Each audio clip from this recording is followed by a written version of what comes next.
Bonjour. Alors je reviens pour vous parler cette fois de la prochaine pleine lune qui aura lieu donc à 20 degrés du signe du Scorpion. Donc nous aurons une pleine lune en Scorpion le 7 mai prochain. Elle aura lieu à 10h45 GMT, donc en fait elle aura lieu à 12h45 heure de Paris. Que dire sur une pleine lune en Scorpion? Donc, quand on voit le ciel de la pleine lune en Scorpion, eh bien, il faut se rappeler que le Soleil se trouve en Taureau. D'ailleurs, bon anniversaire à tous les taureaux. Et juste en face, au même degré près, se situe la Lune sur le zodiaque en Scorpion. Donc, le Soleil en Taureau, il représente le raisonnement, la logique, l'analyse, le concret. Et la Lune en face, en Scorpion, elle représente l'instinct, l'intuition, elle représente les émotions et les ressentis puissants. Donc, la pleine lune en Scorpion, elle pousse donc souvent à faire le point sur son monde intérieur et à faire une introspection afin de se transformer intérieurement, de mieux définir ses émotions et ces émotions qui seront d'ailleurs exacerbées durant ces heures de pleine lune. Donc c'est une pleine lune intense et passionnée. Elle rend toutefois extrêmement lucide et authentique. Donc durant cette pleine lune, eh bien, il n'est pas question de se mentir à soi-même. Alors cette pleine lune du 7 mai 2020, donc lorsqu'on regarde la carte du ciel, eh bien on voit que le Mercure est à côté du Soleil en Taureau. Donc elle demande donc le Taureau c'est un signe matériel et elle demande de faire le point matériellement. Mercure demande de trouver des astuces pour rebondir concernant une situation de crise qui est représentée ici par la Lune en Scorpion, puisque le Scorpion est un signe de crise et de transformation, cela dit. Donc, cela nous fait vraiment penser à ce que nous traversons actuellement.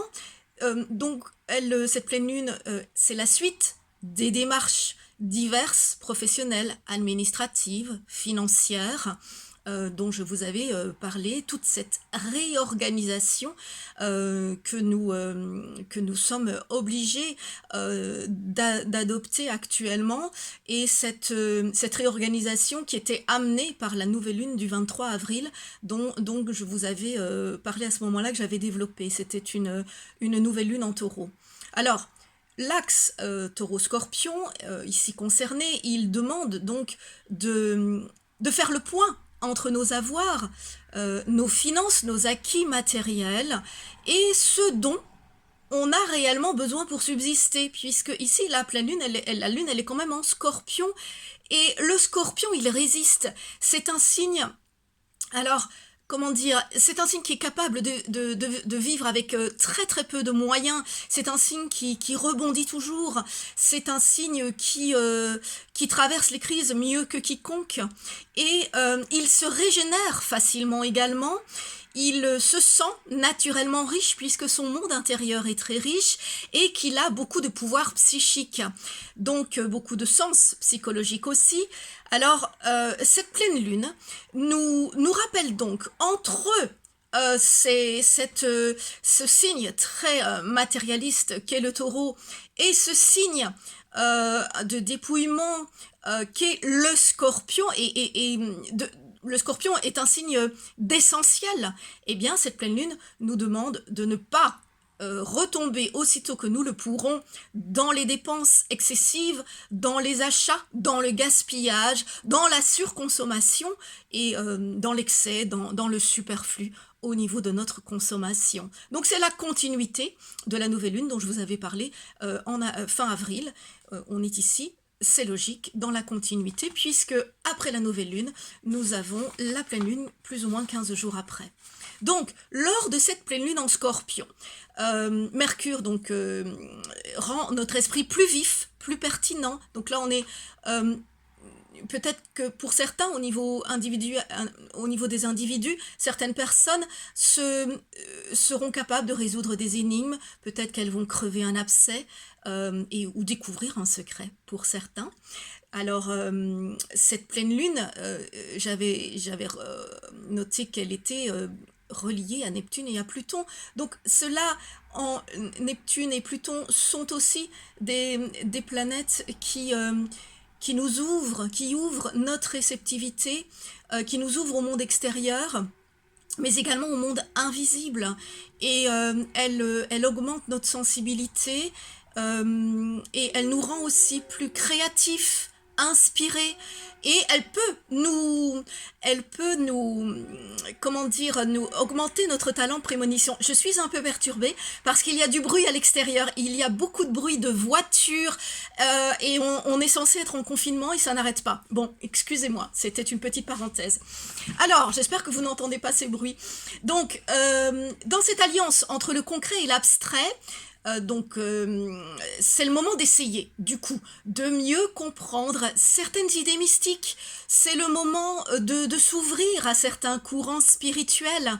C'est le moment de méditer, par exemple, de prier, d'adopter des techniques qui sont, comment dire, liées à la fois à l'éveil spirituel, donc comme la méditation, comme le yoga, ou alors des techniques qui relient le conscient et l'inconscient, des techniques qui relient le corps et l'esprit et qui nous font prendre conscience de ces liens corps-esprit, conscient-inconscient, comme la sophrologie, comme l'hypnose aussi, pourquoi pas, et puis d'autres techniques que je vous laisse découvrir.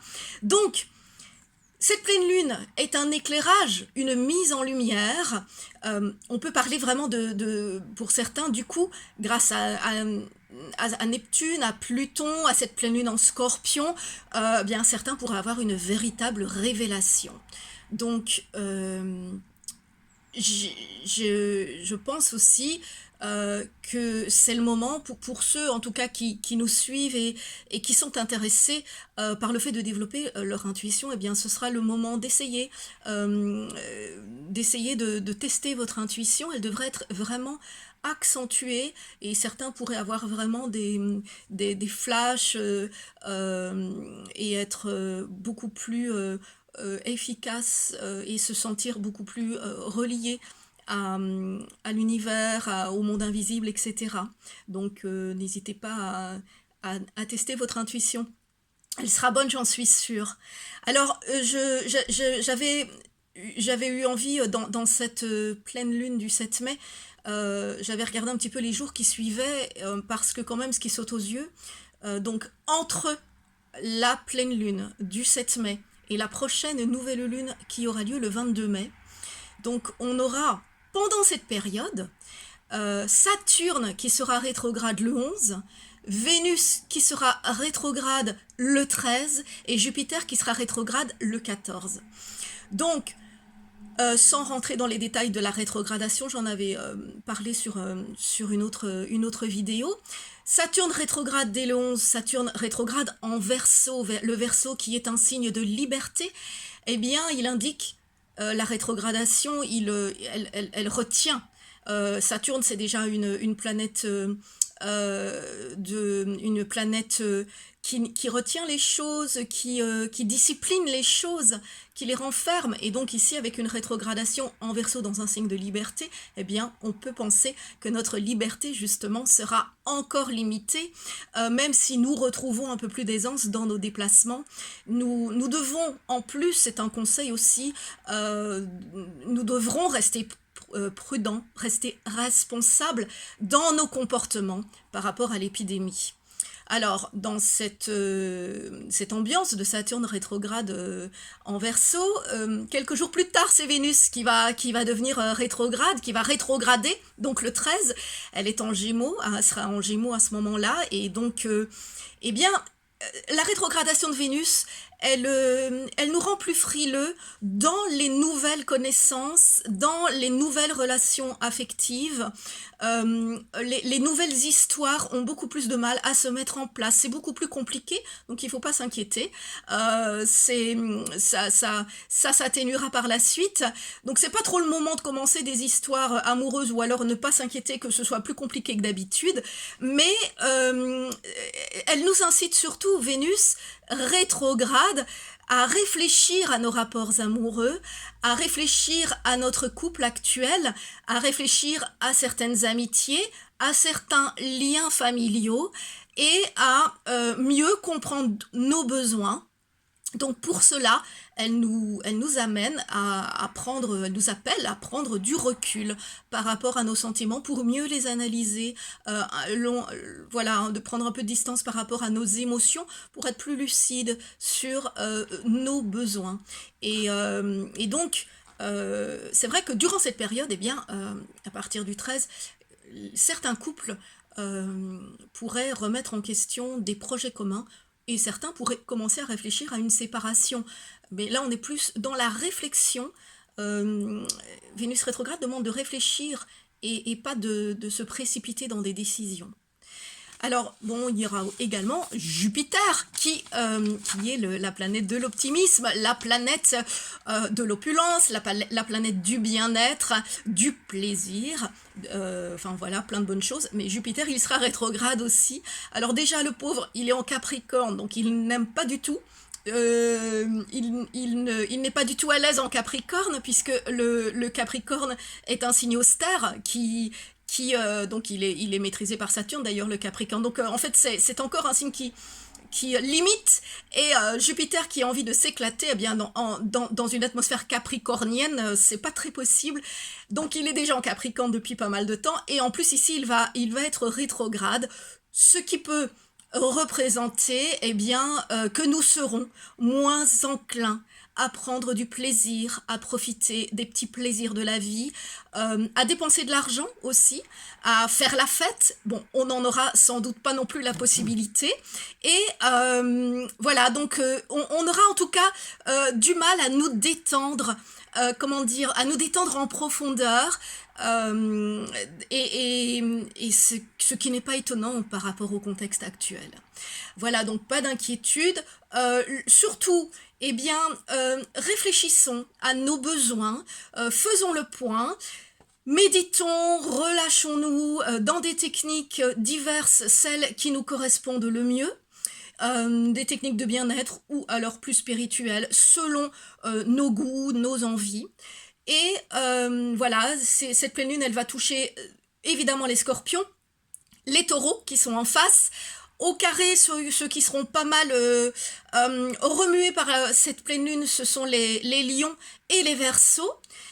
Et puis les autres seront, voilà, qui ressentiront pas mal cette pleine lune, mais de manière un peu plus harmonieuse. Les cancers, les vierges, les capricornes et les poissons. Et puis évidemment, si vous avez votre ascendant dans l'un de ces signes, eh bien vous ressentirez certainement davantage cette pleine lune. Mais comme je le dis toujours, tout le monde va la ressentir plus ou moins selon l'endroit où elle tombe dans votre thème natal. Et on ne peut pas faire le thème natal de tout le monde ici. Voilà, donc je vous souhaite une bonne pleine lune en Scorpion.